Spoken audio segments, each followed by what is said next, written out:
Hello students, ಇವತ್ತು ನಾವು carbon index compounds important questions ಮಾಡೋಣ. ನಾನು ಏಪ್ರಿಲ್ 2 ತನಕ ಸೆಷನ್ಸ್ ತಗೊಂತೀನಿ.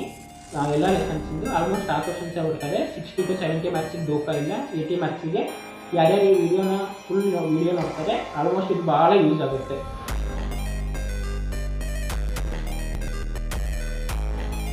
ಇವತ್ತು ನಾವು ಎಸೆನ್ಸಿಯ ಕಾರ್ಬನ್ ಇಂಡೆಕ್ಸ್ ಕಾಂಪೌಂಡ್ಸ್ನ ಒನ್ ಶಾಟ್ ವಿಡಿಯೋ ಮಾಡ್ತಾ ಇದ್ದೀವಿ. ಇದು ಭಾಳ ಇಂಪಾರ್ಟೆಂಟ್ ಕ್ವಶನ್ಸ್. ಈ ಕ್ವಶನ್ಸ್ ಮಾಡ್ಕೊಂಡು ಹೋಗಿ. ಹೆಲೋ ಮಕ್ಕಳೇ, ಇವತ್ತು ನಾವು carbon index compounds one shot video ಮಾಡ್ತಾ ಇದ್ದೀವಿ. ಆಲ್ಮೋಸ್ಟ್ ಈ ಕ್ವಶನ್ಸ್ ಎಕ್ಸಾಮಿಗೆ ಬರೋದು. ಈ ಕ್ವಶನ್ಸ್ನ ಮಾಡ್ಕೊಂಡು ಹೋಗಿ. ಮಕ್ಕಳೇ, ಇಲ್ಲಿ ನಾವು ಯಾವ್ಯಾವ ಕಂಟೆಂಟ್ಸ್ ಮಾಡ್ತೀವಿ ಅಂದರೆ PYQs ಆಫ್ ಲಾಸ್ಟ್ 5 years ಮತ್ತೆ ಇಂಪಾರ್ಟೆಂಟ್ ಕ್ವಶನ್ಸ್ನ ಇಲ್ಲಿ ಮಾಡ್ತೀವಿ. ಕಾರ್ಬನ್ ಕಾಂಪೌಂಡ್ನ ಆಕ್ಸಿಜನ್ ಜೊತೆ ಬರ್ನ್ ಮಾಡಿದ್ರೆ ಏನು ಸಿಗುತ್ತೆ? ಕಾರ್ಬನ್ ಡೈಆಕ್ಸೈಡ್ ಸಿಗುತ್ತೆ. ಮತ್ತೆ 4 ಎಲೆಕ್ಟ್ರಾನ್ಸ್ನ ಪಡ್ಕೊಳ್ಳೋದಕ್ಕೆ ಮತ್ತು ಕೊಡೋದಕ್ಕೆ ಕಷ್ಟ ಆಗುತ್ತೆ ಅಂದರೆ ಯಾಕೆ ನೋಡಿ, it could gain 4 electrons farming C4- cation. ಅದು ಪಡ್ಕೋಬಹುದು 4 electronsನ C4- ಎಲೆಕ್ಟ್ರಾನ್ಸ್ ಮಾಡ್ಕೊಳಕ್ಕೆ. But it would be difficult for the nucleus. ಆದರೆ ಅದು ನ್ಯೂಕ್ಲಿಯಸ್ಗೆ ಹೆವಿ ಆಗುತ್ತೆ. ಯಾಕಂದ್ರೆ 6 protons ಇರುತ್ತೆ ಮತ್ತು ಇನ್ನ 4 ಆಗಿ 10 electrons ಆಯಿತು. It could loss 4 electrons. 4 electrons ಪಡ್ಕೊಂಡು ಕಳ್ಕೊಂಡು C4+ ಕ್ಯಾಟಯಾನ್ ಆಗುತ್ತೆ. ಅದಕ್ಕೆ ಲಾರ್ಜ್ ಅಮೌಂಟ್ ಆಫ್ ಎನರ್ಜಿ ಬೇಕು ರಿಮೂವ್ 4 electrons ತೆಗಿಯಕ್ಕೆ. Thus carbon overcomes this. ಇದು ಕಾರ್ಬನ್ ಹೆಂಗ್ ಓವರ್ಕಮ್ ಮಾಡುತ್ತೆ ಅಂದ್ರೆ ವೇಲೆನ್ಸಿ ಎಲೆಕ್ಟ್ರಾನ್ಸ್ ಇರುತ್ತಲ್ಲ ಅದನ್ನ ಶೇರ್ ಮಾಡ್ಕೊಳ್ಳೋ ಮುಖಾಂತರ ಒಳ್ಳೆ ಬಾಂಡ್ನ ಫಾರ್ಮ್ ಮಾಡ್ಕೊಂಡು ಈ ಪ್ರಾಬ್ಲಮ್ನ ಓವರ್ಕಮ್ ಮಾಡುತ್ತೆ. ಕಾರ್ಬನ್ 6 ಅದರ ಎಲೆಕ್ಟ್ರಾನಿಕ್ ಕಾನ್ಫಿಗರೇಷನ್ 1:2:2 2p4. ಅದರಲ್ಲಿ ಲಾಸ್ಟ್ ಎಲೆಕ್ಟ್ರಾನ್ಸ್ ಇದಾವಲ್ಲ 2 ಮತ್ತೆ 4. ಅದರ ಔಟರ್ ಮೋಸ್ಟ್ ಎಲೆಕ್ಟ್ರಾನ್ಸ್ 4 ಇದೆ. ಅದಕ್ಕೆ ಅದರಲ್ಲಿ K ಅಲ್ಲಿ 2 electrons, L ಅಲ್ಲಿ 4 electrons. ಅದಕ್ಕೆ C ನ +4 ಅಂತ ಬರೀತೀವಿ, C ನ -4 ಅಂತ ಬರೀತೀವಿ. ಮೀನ್ಸ್ C +4 electrons ನ ಕಳ್ಕೊಂಡಿದ್ದಾರೆ, C -4 electrons ನ ಪಡ್ಕೊಂಡಿದ್ದಾರೆ. ಅದೇ ಆಗಲ್ಲ, ಆಮೇಲೆ ಹೇಳ್ತೀನಿ ಅದು ಯಾಕಂತ. ಅದಕ್ಕೆ 4 electrons ಬೇಕು. ಇದಕ್ಕೆ ಇನ್ನರ್ಟ್ ಗ್ಯಾಸ್ ಎಲೆಕ್ಟ್ರಾನಿಕ್ ಕಾನ್ಫಿಗರೇಷನ್ ಪಡೆಯಕ್ಕೆ. Means inert gas electronic configuration ಅಂದ್ರೆ 8 electrons ಇರಬೇಕು. ಮತ್ತೆ carbon cannot form ionic bond. ಅದಕ್ಕೆ ಅವು ಕಾರ್ಬನ್ ಅಯಾನಿಕ್ ಬಾಂಡ್ ನ ಫಾರ್ಮ್ ಮಾಡಲ್ಲ. 2 ಮಾರ್ಕ್ಸ್ಗೆ define covalent bond with example ಅಂತ ಕೇಳಬಹುದು. ಅವಾಗ ಏನು ಬರಬೇಕು? ಅದೊಂದು ಕೆಮಿಕಲ್ ಬಾಂಡ್ ಎದೆದ್ರ ಮಧ್ಯೆ ಫಾರ್ಮ್ ಆಗುತ್ತೆ, 2 ಆಟಮ್ಸ್ ಮಧ್ಯೆ ಫಾರ್ಮ್ ಆಗುತ್ತೆ. ಹೆಂಗ್ ಫಾರ್ಮ್ ಆಗುತ್ತೆ? Sharing of valence electrons so that each atom requires the. ಆ ವೇಲೆನ್ಸಿ ಶೇರ್ ಮಾಡ್ಕೊಳ್ಳೋದ್ರಿಂದ ಸ್ಟೇಬಲ್ ಎಲೆಕ್ಟ್ರಾನಿಕ್ ಕಾನ್ಫಿಗರೇಷನ್ ನಾವು ಪಡ್ಕೊಂತವೆ.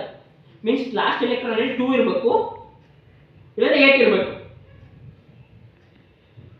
ನಂಬರ್ ಆಫ್ ಎಲೆಕ್ಟ್ರಾನ್ಸ್ ಕಾಂಟ್ರಿಬ್ಯೂಟ್ ಮಾಡ್ಕೊಂತವಲ್ಲ ಈಚ್ ಆಟಮ್ ಇದೆ ಕೋವಲೆಂಟ್ ಬಾಂಡ್ ಮಾಡ್ಕೊಳಕ್ಕೆ. ಎಷ್ಟು ಎಲೆಕ್ಟ್ರಾನ್ಸ್ ಶೇರ್ ಮಾಡ್ಕೊಂತಾವ ನೋಡಿ, ಅದಕ್ಕೆ ಕೋವಲೆನ್ಸಿ ಅಂತ ಅಂತಾರೆ.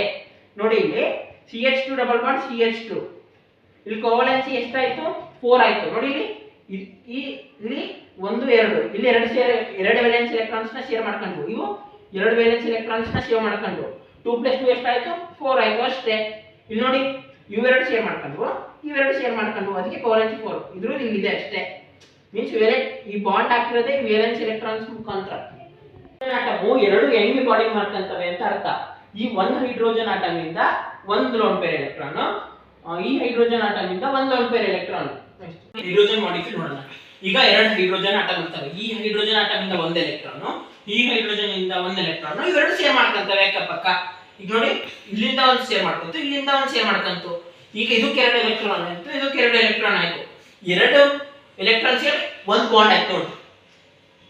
ಅದಕ್ಕೆ ಹೈಡ್ರೋಜನ್ ಮಾಲಿಕ್ಯೂಲ್ ಹಿಂಗ್ ಫಾರ್ಮ್ ಆಗುತ್ತೆ. ಇದು 2 ಮಾರ್ಕ್ಸ್ ಕೇಳೋ ಸಾಧ್ಯತೆ ಇದೆ. ಕೋವಲೆಂಟ್ ಬಾಂಡಿಂಗ್ ಇನ್ ಆಕ್ಸಿಜನ್ ಮಾಲಿಕ್ಯೂಲ್ ನೋಡೋಣ.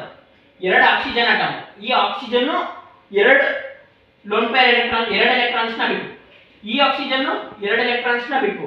ಈಗ ನೋಡ್ರಿ 2 ಬಾಂಡ್ ಆಯ್ತು ಅಷ್ಟೇ. ಅಲ್ಲಿ 1 ಲೋನ್ ಪೇರ್ ಎಲೆಕ್ಟ್ರಾನ್ ಬಿಟ್ಟು 1 ಬಾಂಡ್ ಆಯ್ತು. ಇಲ್ಲಿ 2 ಲೋನ್ ಪೇರ್ ಎಲೆಕ್ಟ್ರಾನ್ ಬಿಟ್ಟು 2 ಬಾಂಡ್ ಆಯ್ತು. ಲೋನ್ ಪೇರ್ ಅಲ್ಲ ಎಲೆಕ್ಟ್ರಾನ್ಸ್.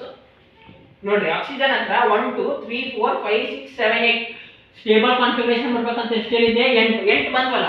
ಅವು ಯಾವಾಗ ಸ್ಟೇಬಲ್ ಕಾನ್ಫಿಗರೇಷನ್ ಬರ್ತಾವಂದ್ರೆ ಅದು ಒಟ್ಟು 8 ಎಲೆಕ್ಟ್ರಾನ್ಸ್ ಇರ್ಬೇಕು. ಅಂದ್ರೆ ಹೈಡ್ರೋಜನ್ಗೆ ಹಂಗಲ್ಲ, ಹೈಡ್ರೋಜನ್ಗೆ 2 ಸಾಕು, ಬೇರೆ ಆಟಮ್ಸ್ಗೆ 8. ಅದಕ್ಕೆ ಅಲ್ಲಿ 2 ಡಬಲ್ ಬಾಂಡ್ ಬಂತು. ಕೋವಲೆಂಟ್ ಬಾಂಡ್ ಈಗ ಮೀಥೇನ್ ನೋಡೋಣ. ಈಗ ಹೈಡ್ರೋಜನ್ ಅಲ್ಲಿ ನೋಡಿದ್ವಿ, ಆಕ್ಸಿಜನ್ ಅಲ್ಲಿ ನೋಡಿದ್ವಿ. ಈಗ ಮೀಥೇನ್ ಅಲ್ಲಿ ಏನಾಗುತ್ತೆ ಅಂದ್ರೆ ಕಾರ್ಬನ್ ಮತ್ತೆ ಹೈಡ್ರೋಜನ್ ಮಧ್ಯೆ ಬಾಂಡಿಂಗ್ ಆಗುತ್ತೆ. ಕಾರ್ಬನ್ 1 ಎಲೆಕ್ಟ್ರಾನ್ ಕೊಡ್ತು, ಹೈಡ್ರೋಜನ್ 1 ಎಲೆಕ್ಟ್ರಾನ್ ಕೊಡ್ತು. ಕಾರ್ಬನ್ 1 ಎಲೆಕ್ಟ್ರಾನ್ ಕೊಡ್ತು, ಹೈಡ್ರೋಜನ್ 1 ಎಲೆಕ್ಟ್ರಾನ್ ಕೊಡ್ತು. ಕಾರ್ಬನ್ 1 ಎಲೆಕ್ಟ್ರಾನ್ ಕೊಡ್ತು, ಅದರ 4 ಮಾಡ್ಕೊಂತವೆ. 4 ಮಾಡ್ಕೊಂಡ ಮೇಲೆ ಏನಾಗುತ್ತೆ ನೋಡ್ರಿ, 1 2 3 4 5 6 7 8 ಸ್ಟೇಬಲ್ ಕಾನ್ಫಿಗರೇಷನ್ ಬಂತು. ಅದಕ್ಕೆ CH4 ನೋಡಿ. ಆಮೇಲೆ ಸಿಂಗಲ್ ಬಾಂಡ್ ಬರೀಬೇಕು, ಇಲ್ಲಿ ಬರ್ತಿಲ್ಲ ಬರೀರಿ. ಕಾರ್ಬನ್ ಡೈಆಕ್ಸೈಡ್ ಇಲ್ಲಿ ಆಕ್ಸಿಜನ್ಗೆ ಎಂಟು ಆಗಬೇಕಂದ್ರೆ 2 ಬಾಂಡ್ ಸೇರ್ ಮಾಡ್ಕೋಬೇಕು. ಅದಕ್ಕೆ ಇಲ್ಲಿ 2 ಮಾಡ್ಕೊಂತವೆ, ಇಲ್ಲಿ 2 ಮಾಡ್ಕೊಂತವೆ. 1 2 3 4 5 6 7 8 ಎಂಟು ಆಗುತ್ತೆ. 1 2 3 4 5 6 7 8 ಹಂಗೆ ಡಬಲ್ ಬಾಂಡ್ ಆಗುತ್ತೆ.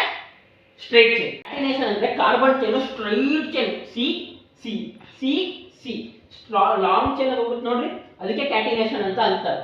ಅರ್ಥ ಆಯ್ತಾ? ಟೆಟ್ರಾವ್ಯಾಲೆನ್ಸಿ ಅಂದ್ರೆ ಕಾರ್ಬನ್ಗೆ 4 ಎಲೆಕ್ಟ್ರಾನ್ಸ್ ಇರುತ್ತೆ. ಆಗಲೇ ಹೇಳಿದ್ದೆ ನೋಡಿ, ಕಾರ್ಬನ್ಗೆ 4 ಎಲೆಕ್ಟ್ರಾನ್ಸ್ ಇರುತ್ತೆ. ಅದಕ್ಕೆ ಟೆಟ್ರಾವ್ಯಾಲೆನ್ಸಿ ಆಫ್ ಕಾರ್ಬನ್ ಮೀನ್ಸ್ ಕಾರ್ಬನ್ಗೆ 4 ವ್ಯಾಲೆನ್ಸಿ ಇದೆ.